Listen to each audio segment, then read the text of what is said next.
So, oh, this is the first time there's no Kate ban, right? Against Gumayushi? Now, moment of truth. Is it shown to just be a really stupid ban that isn't necessary? And it's literally predicated on something that just randomly happened in scrims fucking weeks ago? Or like, what is it? Predict what Vulcan will play? Leona. I think he'll play Leona. I think he sees Senna. And he sees Graves, and he'll think, yeah, I think Leona is good here. Maybe Nautilus. Maybe Nautilus. Why TF? You're griefing. You're griefing. Senna Tom Kench is a real thing, and then you just unironically pick TF, which is like soft countering yourself preemptively. You're so, like, this team is like, the drafts are reportable. B1 Gwen, no Enchanter. Non-flex, random Ezreal self-counter versus Senna. What is going on, man? Ezreal TF, Silas coming in as answer to TF. Personally, I do like Galio more, generally. The other thing that I don't like about the Silas is that this does sort of hurt Senna a little bit if they do get Grievous. And Silas, I think, incentivizes it. Galio doesn't incentivize it, so Senna has more value because of the likelihood of them to get, you know, healing cut.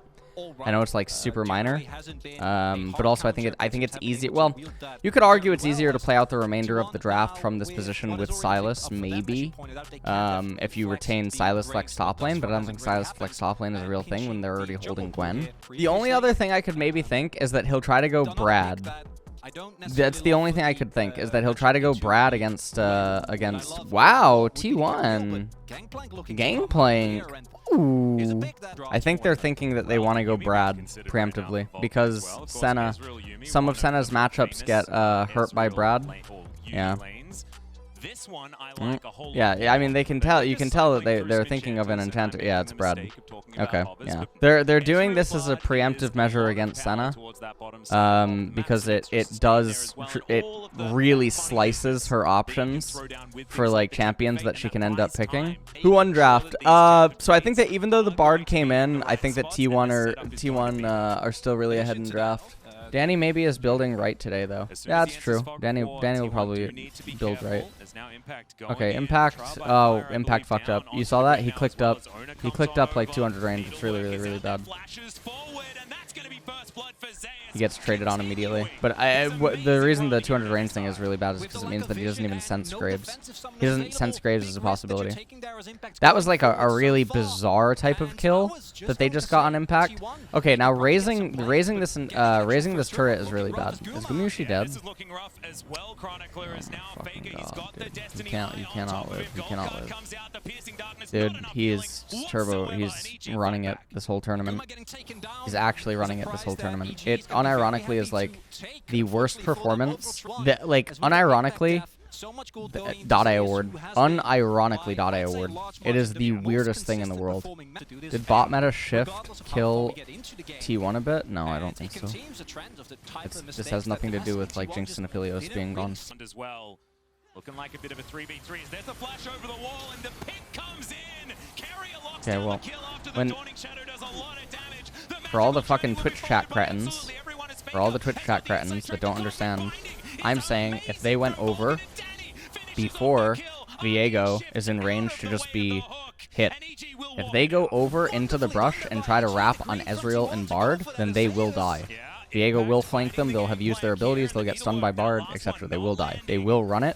If Nautilus and Graves go down as Viego's at Tribrush, and they don't know about Viego, and then Senna tries to wrap around, they would die. But obviously, variables change, like literally 5 seconds later, and Viego's in range to just be completely killed. Impact ulted the hell out of the air that fight. I enjoyed it. T1 possibly in trouble yet again here. That was a nice movement by Carrier, but still dead. The smallest little dredge line from Carrier. Or besides Kai'Sa, but we've seen that happen a lot. Yeah. And these are two players that don't necessarily like the Kai'Sa all that much. Tempered Fate is going to find Gumayushi. Oh my fucking god, it better be, dude, Guma is running it. Guma is fucking running it, man. The T180 carry could do, and that's precisely Danny is 3-0 on Ezreal, and he's the most problematic champion for T1 to actually handle. If I took a train down to Busan and I showed up here at the end of MSI and I walked up to Zeus and I said, I will give you $100,000 if you can tell me exactly what Hullbreaker does. does right now, and exactly what Steric's Gage does, he wouldn't be able to answer the question. I would walk there with a fucking briefcase full of cash. He would fail the question. I mean, yeah, no, I don't have Absolutely, very many he would fail the positives question. here. He's going to test out his new hull breaker here. Carrier's Jesus going to ruin it for fucking him as Christ. Tempered Fate comes down. That is I'd going hold to up be 2 fucking overloaded. cards like the guy from T1 Squid Game. Cannon Barrage is absolutely fantastic in this Like- fight. Has to break his stopwatch to stay alive. Gumushi now back with the team in the T1 paint. It's been oh. reformed. A Nice. stolen Tempered Fate Nice, comes down nice and Bartle. gets a taste of his own medicine. Gumushi picks Oh, up the look, kill he's to grouping. get some revenge. Shirley will go Wow, he's down, but grouping. T1 1-0 in the fight. Alright, that's one screenshot. For T1, He has they executioners. desperately want to lock He's that gonna go one mortal, down. I guess. He's gonna go Get mortal some reminder. control on this map, because if He has EG get map executioners. control, He's the this okay. competition Listen, capitalizes before you guys on it flame the so executioners, he incredibly is the well. best applier of Right, grievous come wounds through on from his Danny, entire just team. to tidy He up is. that mid lane as best He as is the best bit of applier. Oh, he's about to group. as Oh, Zeus we built pulls Hullbreaker to Sky's group. boom, sees We exactly built what's going Hullbreaker on. to EG group. past Here that. we go. Carrier going to buff the Really drip line. fucking good Carrier item. needs to get out of Wow, the even with Hullbreaker, we can't split push. Who would have thunk? Because the item's actually worse than other legendaries. Wow. Another dredge line comes through from Carrier, but the stopwatch is there for Jojo Pune. It's not going to do enough as Faker just dashes out of the way. And Zeus is underneath the turret. He straight up does not care about that extra damage. All right, they And get the Baron. barrel does so much work. Impact is so low, and T1 wipe the fight. And Danny is the one person that can't die on EG. He can't go down first.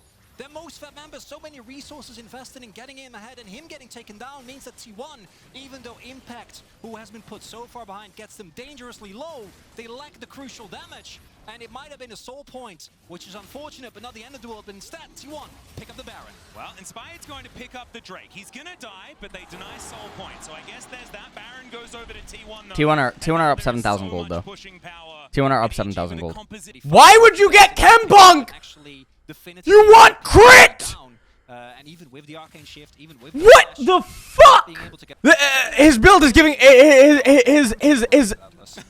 I want to gouge my eyes out. utility Oh my god, I want to gouge my eyes That's out. what it's all about. I can't. You Oh my god. those, has safety enough items damage, first. okay? His build is so fucking bad. Trinity Force by itself is tons of damage. My friend You have Graves building fucking Collector. You have Graves building Collector doing the same goddamn mistake as yesterday. will land, but no follow-up is going to be available. Now they'll move themselves back. The Baron being utilized beautifully. Oh my here as Zeus God. going to take down the inner turret on the top side. Claims that, and now he's just a brick wall, denying EG any access to their topside lane. Another dredge line's going to connect as the Destiny does come on through. They're trying to take down Zeus. The barrel, the gangplank ulti, just absolutely massive. And Zeus 1 versus 3 will walk it out against Game's over. EG. Odin's going to take down Danny. Game is now. over. I think it's all over, but the crying T1 wandering into the EG base, and it felt close until it absolutely wasn't. Who needs bank plank when you can have tank plank? Zeus gets collapsed upon. Teleport on the inhibitor.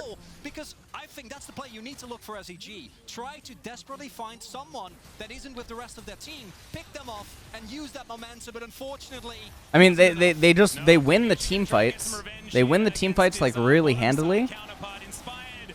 Yeah, he's going to be representing Rogue here as the Nexus goes down and T1 Oh my fucking God. bounce